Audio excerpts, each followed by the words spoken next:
Maganda po itong pinapakita ni Pangulong Marcos bilang Pangulo ng ating bansa sa kanyang mga kasamahan sa gobyerno. Alam niyo kung bakit? Kung hindi po ninyo naalaala, may mga pangilan-ngilan na po na nag-resign sa gabinete, sa iba't ibang posisyon sa ating pamahalaan, yung iba tinanggal, pero wala pong isyong personal. Or hindi nagalit ang Pangulo dahil nag-resign, hindi nagalit ang Pangulo dahil tinanggal. Hindi po. Parang ang gobyerno dapat sama-sama tayo. Salamat sa pagsama nyo sa kanya at tumulong sa bayan. Yun ang iniisip ng Pangulo. Tumulong kayo sa kanya para ayusin ang ating bansa. Ngayon kung ayaw na ninyo, okay kayong umalis. Malaya kayong umalis. Kung kayo naman may problema, abay hindi naman kayo pwedeng magtagal. Papalitan ko kayo. Yan po ang nangyayari. So, yan yung parte ng good governance. Walang personalan, issue lang. Hindi niya pinipilit na yung mga gustong umalis o mag-resign, huwag kang umalis, magtrabaho ka, tulungan mo ako. Hindi ganun. Kasi binigyan niya ng pagkakataon pag nakapag-deliver at nagsawa na yung taong kinuha niya at umalis, tinatanggap niya resignation. Pag sumabit naman, mawawala talaga sa gobyerno. Yun po yung maganda.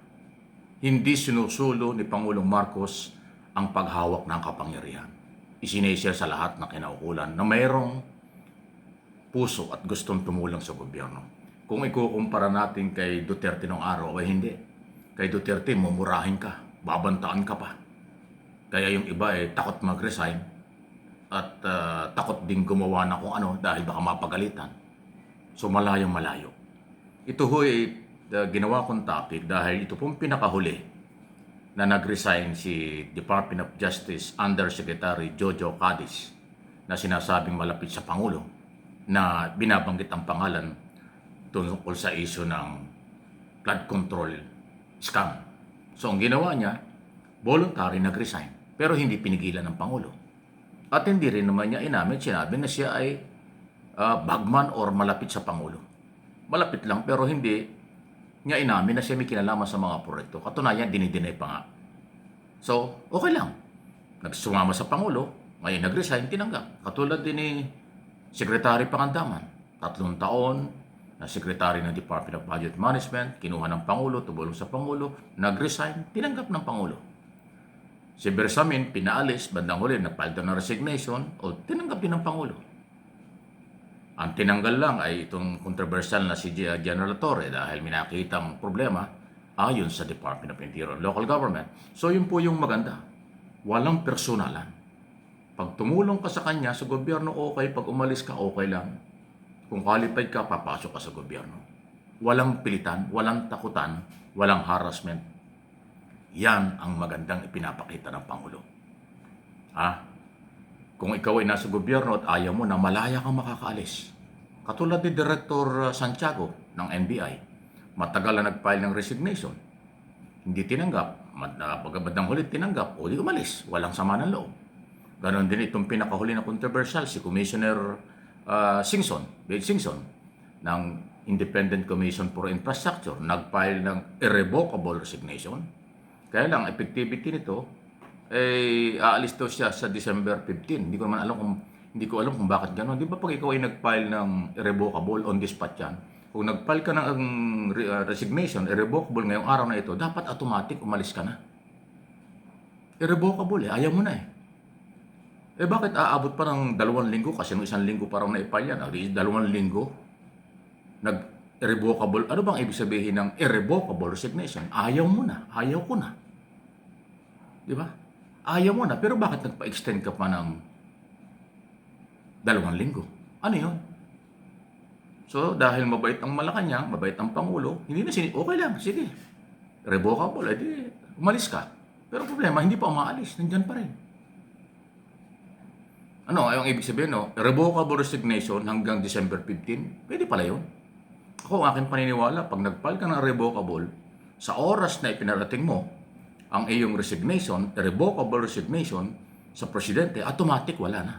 Kasi ayaw mo na Ayaw mo na, pero bakit nandiyan ka pa? So, tinatanong ko lang ako, Commissioner Singson, huwag ka magagalit. Kasi kailangan malinaw. Pag hindi irrevocable at nagfile ka ng resignation, subject for approval. Hanggat hindi tinatanggap at inaaproba ng Pangulo, hindi ka pwedeng umalis. Ganun yun eh. Yun yung regular resignation.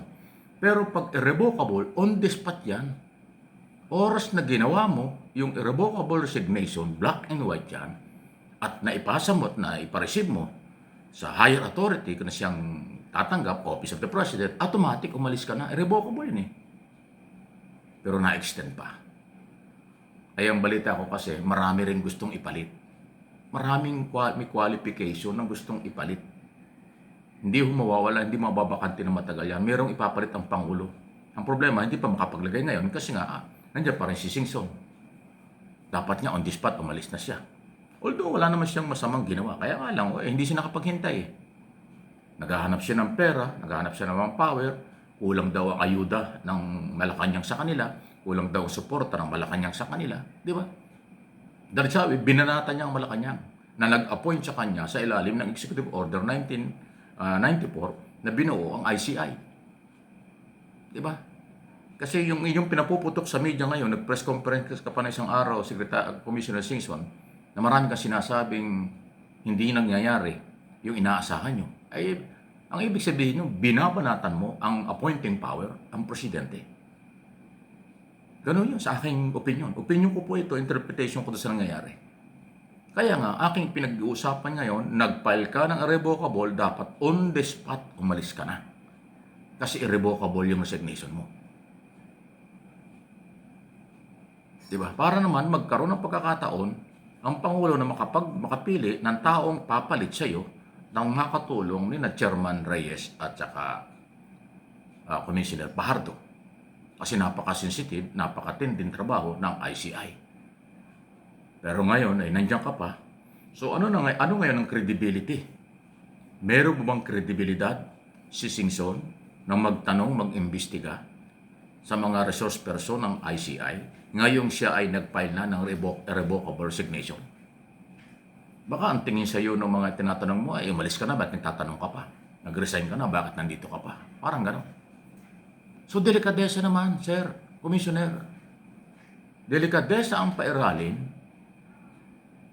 At kung nag-resign ka, sinabi mo na kung anong dahilan, tapos na yon. Pero yung i-expose po pa sa media, na kulang sa kung ano-ano, hindi na ibigay ng Malacanang kaagad-agad ang kailangan nyo. Pero ngayon, ang latest report, ibigay na raw yung perang hinihingi ninyo. Pero nag-resign ka na, wala ka na dyan. Dapat wala ka na dyan. So, ano pong inyong masasabi dyan? Wala akong personalan issue lang. Magaling sana si Singson. Pero dito sa isyong ito, hindi ako kontento sa kanyang ginagawa at sinasabi. Iba yung kanyang sinasabi kaysa ginawa. Kaya sabi ko, delikadesa. Di ba? Kung nagdududa ka sa kakayanan ng Pangulo, kakayanan ng ICI, dapat hindi mo tinanggap yan o noong ka pa nag-malis. Bakit umabot ng ilang buwan? Tapos nagsusumbong ka pa sa iyong mga hinaing, hindi sa Pangulo, doon ka nagsusumbong sa iyong mga kaibigan sa oposisyon na taga-kalookang congressman na siya naman nagsasabi na ikaw yung commissioner na matagal lang gustong umalis. Anong klase naman yan? Nakatulong ka ba? Anong tingin niyo mga mamamayang Pilipino? Nakatulong ba siya kay Pangulong Marcos? Maaaring noong una, pero ngayon, nakakatulong pa ba? Bah, sa tingin ko malabo pa yan sa sabaw ng pusit.